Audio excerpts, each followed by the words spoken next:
مخاطبین از رسانه پشت پرده ماجرای فیلم استاندار سابقه یادتونه میگه که منم داشتونی رو های گلزار جابجا کرد.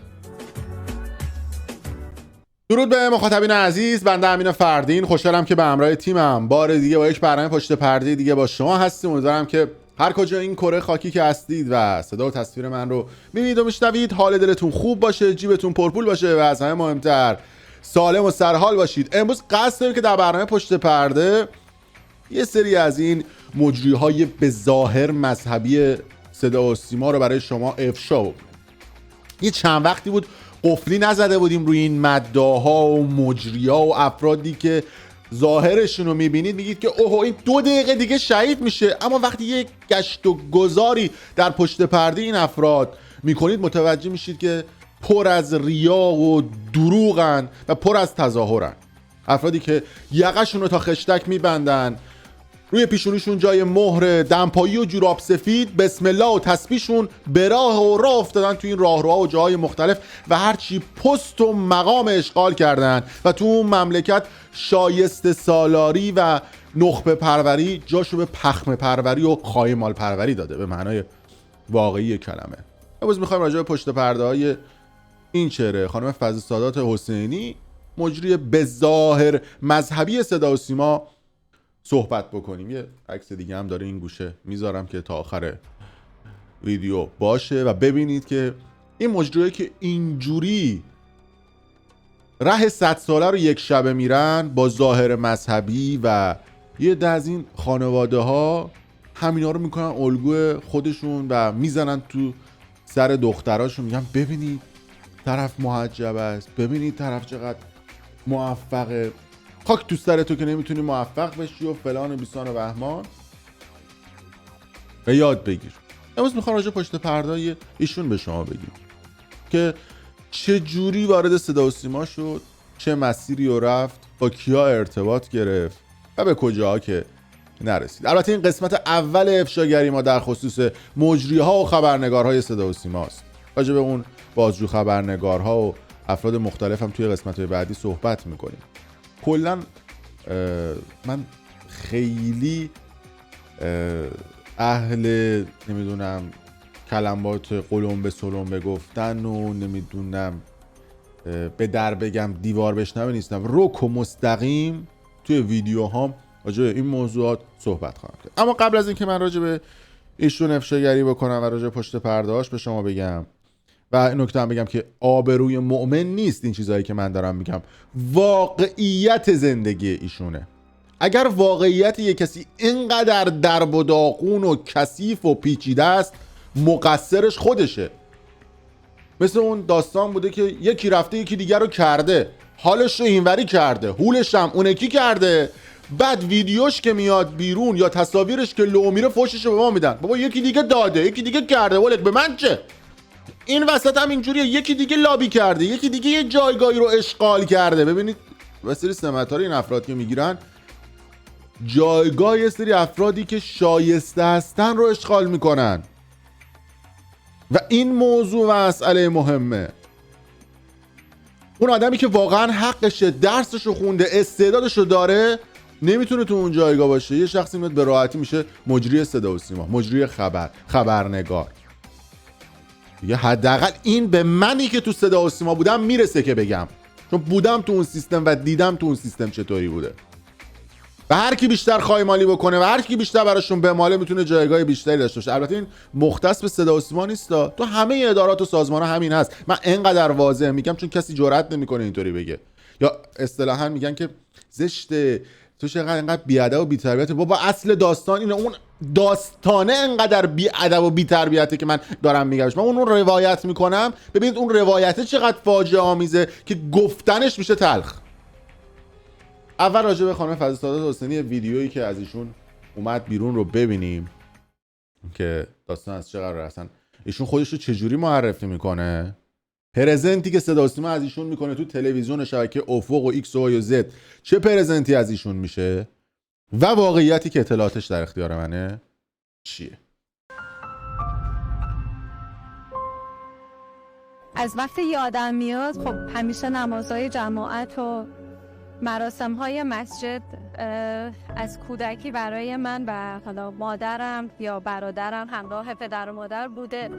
حرفایی که ما تو اصطلاح کوچه بازاری اداره‌ای بهش میگیم حرفای استخدام‌طوری.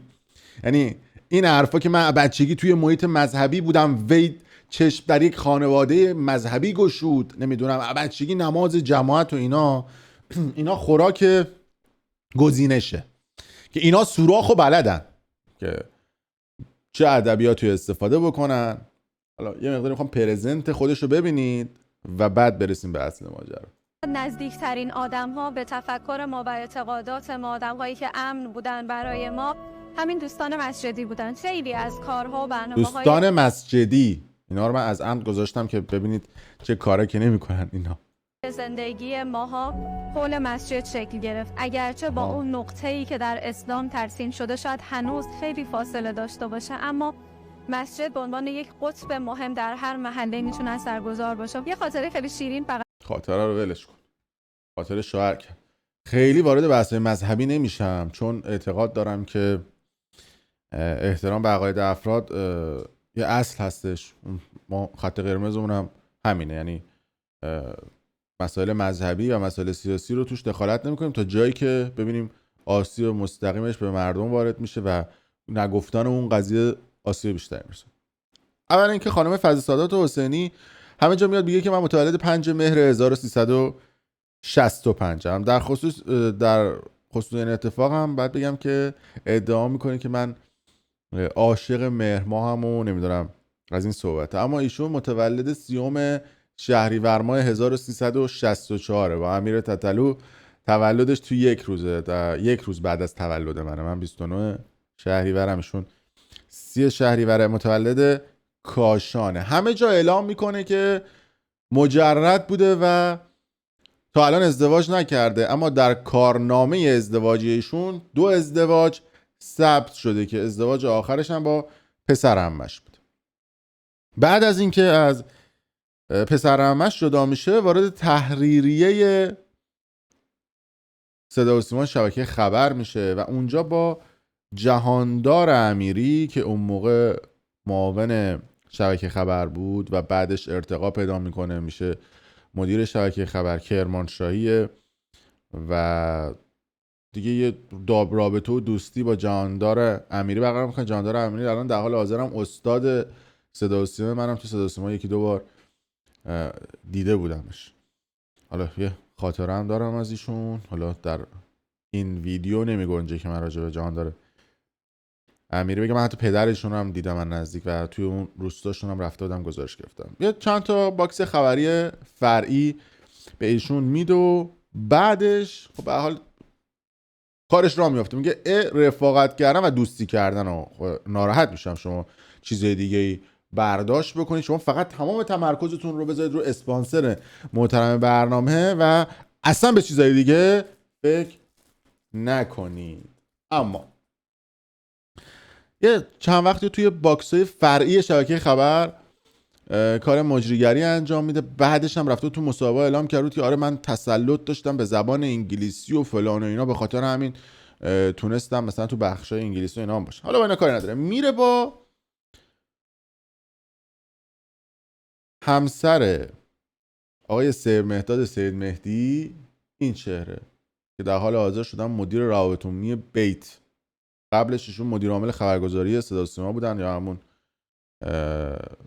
معاونت اطلاعات اخبار قدیم صدا و سیما. میره با خانم ایشون رابطه برقرار میکنه، دیگه واقعا اونجا دوستی معنا پیدا کنه. یکی از تخصصاش اینه که میره با دخترای مثلا شهدا، با زنای مسئولان، با زنای مدیرا دوست میشه و از طریق دوستی های خانوادگی و از طریق رفت آمدهای خانوادگی، حالا یا بعضن با زنهاشون یا بعضن با خودشون دوستی و رفت آمد و کارهای اداری کارشون میبره جلو، که مثلا ما میتونیم یه چند تا عکس دیگه همشون داشته ببینید که حالا عکس مکس و اینا، البته قیافه و اینا رو هم کوبیده ساخته. من لوی ویتونش هم تو حلقم شادش. خلاص میره با زن ایشون که مدیر عامل خبرگزاری صدا و سیما بوده دوست میشه و رفت آمد و اینا. یه دفعه میاد توی خبرگزاری صدا و سیما و بخشای خبری ساعت 7 و ساعت 9 الان 19 و 21 رو بهش میدن. بعد بخشای مهمتر رو هم بهشون میدن دیگه. رفت و آمدش هم عمیق‌تر میشه و جا باز میکنه توی صدا و سیما. همین جا باز کردنه باعث میشه خب ایشون بیشتر دیده بشه، باعث میشه که ایشون توی آنتن صدا و سیما بیشتر دیده بشه. حالا اینجا میذارم که دوتاشون هم با هم دیگه معلوم باشن. میره با یه شخصی به اسم حمیدرضا برقعی که توی قم ایشون چهره ایشون تصویرش هم میبینید، اونوری که خامنه ایه، اینوری هم آقای برقعیه که توی قم آدم بسیار پرنفوذی دیگه. شما از این عکس به عمق نفوذ اون آقای برقعی پی ببرید. شاعر هستش و اینا و نمیدونم چه سری از این آدمای به ظاهر مذهبی فیتیش شاعر ماهر رو دارن. حالا داستانش از چه قراره نمیدونم. و با ایشون رفت و آمد میکنه و حتی یه مدتی مثلا هفته 2-3 بار میرفته قم و میومده. بعد کات میکنه میره با یه شخصی به اسم حمیدرضا که ایشون حمیدرضا باباش یکی از معاونین زمان وزارت اطلاعات علوی بوده و با ایشون رابطه برقرار میکنه. وکیل بوده این حمیدرضا و دوباره یه چند وقتی با این حمیدرضا بوده کات میکنه. تو سال 97 میره با یه شخصی به اسم علیرضا نائینی ارتباط برقرار میکنه. این خانم فضل سعادت حسینی که پسر سردار نائینی بوده که همین الان سردار نائینی فکر کنم رئیس مرکز اسناد سپاهه که خیلی هم آدم پرنفوذی توی آستان قدس رضویه و از طریق پسر سردار نائینی علیرضا نائینی با آستان قدس و مشهد هم وصل میشه. این خانم این مسیر رو ببینید چقدر خوب پیدا کرده بوده که این علیرضا نائینی کار به جایی میکشه که اینقدر رابطش با ایشون عمیق و صمیمی میشه اینا که میخواسته همسرش رو با بچهش رو طلاق بده و بیاد با این خانم فضل سعادت حسینی که سردار نائینی میفهمه اون که گفتم توی سپاه سمت داره به شدت با بچهش برخورد میکنه و میگه آقا چرا همچین رابطه میخوای حتی میفرستتش توی جنوب منتقلش میکنه اونجا و یه مدتی هم از این خانم فاصله بگیره که از سرش بیفته. این قضیه ماجرا میرسه به اربعین 98 و اون ماجرای شیطون بلای معروف که آقای بشیر حسینی میره توی تلویزیون و اون موقع البته با مجد لواسانی بوده و اونجا میگه که یه اربعین شیطون بلا بریم که ماشاءالله اینا معلوم نیست میرفتن اونجا. میدونید که اینا هم که میرن اربعین اکثر این مجریا و خبرنگارها و افرادی که حالا دعوت میشن اینا فکر نکنید با پای پیاده و خاک و اینا تو این مسیر رو پیاده برن. اینا با فرست کلاس میرن، با فرست کلاس میان توی هتل‌های 5 ستاره و 6 ستاره عراق. یعنی هتلایی دارن که اصلا این هتل‌ها اینقدر خفنه تو آنتالیا و تایلند و سواحل جزایر قناری و جای مختلف قفل از لحاظ امکانات.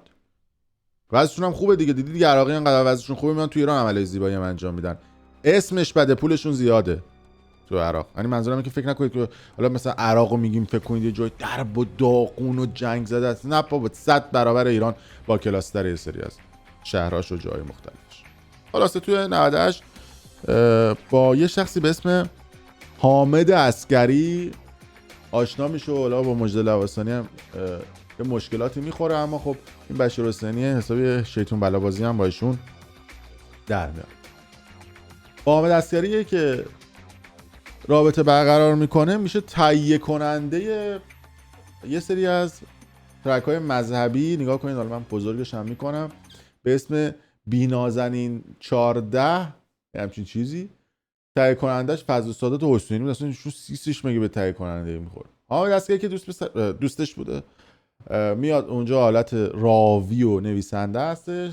اینجا هم ستاد امور اجتماعی و فرهنگ شهرداری تهران هم کار جمع میکنه و یه مقداری این پولا رو بهشون میده. اینم پادکسته هستش که 8 تا قطعه موسیقی بوده. خدا میدونه چقدر تیغیدن این شهرداری رو. اون موقع زوم بکنم میتونید ببینید، میتونید دانلود هم بکنید ببینیدش.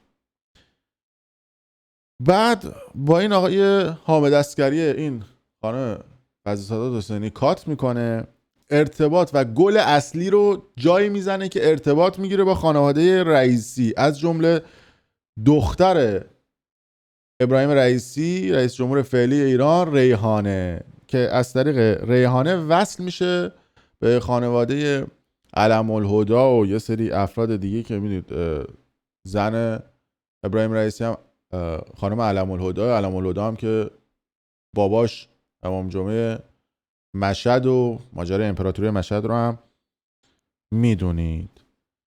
که بعد از ایشون که وصل میشه به آقای ابراهیم رئیسی، میاد توی ستادهای انتخاباتی آقای رئیسی مجری میشه ایشون و خیلی شیک و مجلسی ارتباط برقرار میکنه با جای مختلف. حالا یه سری عکسای بدون چادر هم دارن دیگه، این عکسای تنظیم کارخونه‌ای خانم فضل سعادت حسینیه که منتشر شده. میاد تو ستاد آقای رئیسی و اجرا میکنه و بعد صدا و سیما اومد گفتش که آره ایشون ممنوع کار شده و چنین و چنان. البته شروری بیش نبود، همچنان هم داره ایشون کار میکنه.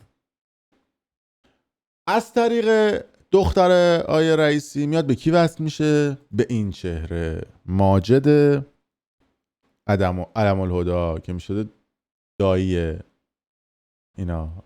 و این آقا ماجد هم از اون بچه پولدارا بوده که دیگه رابطه‌ش رو باهاش خیلی صمیمی و عمیق میکنه، تا جایی که سال 99 1400 میخواسته زنش رو طلاق بده با 2 تا بچهش، بیاد ایشون رو بگیره که یکم شل صفر میکنه، اما در نهایت طلاقش میده. زنش هم خانم زینب نجومی بوده. نجومی هم که میدید از خاندانهای مهدوی کنیان و آدمای بسیار پرنفوذی هن توی میکروفونم نرفته توی مشهد، که اختلاف هم میفته بین خانواده علم‌الهدی و این افراد، اما خب به هر حال دیگه گلو میزنه و الان کاراشو با این ماجد علم‌الهدی و افراد دیگه میبره جلو و به همین طریق ایشون مسیر زندگیشو با ارتباط با زنای مدیرا و خود مدیرها هموار میکنه و میبره جلو. قابل توجه یه سری از افراد و اشخاصی که فکر میکنن که تو مملکت شایسته سالاری وجود داره و قابل توجه تمام اون افرادی که فکر میکنن که ما داریم آبروی این افراد رو میبریم. اینها واقعیت زندگی این افراد. این تازه قسمت اولش بود و راجع به ایشون 2-3 قسمت دیگه داریم. راجع به بقیه مجری‌ها و خبرنگارای صدا و سیما هم صحبت خواهیم کرد. و حتما کانال یوتیوبی برنامه پشت پرده رو سابسکرایب کنید و ویدیو رو برای دوستان خودتون به اشتراک بذارید که ما حالا با این افراد کار داریم. خیلی مخلص.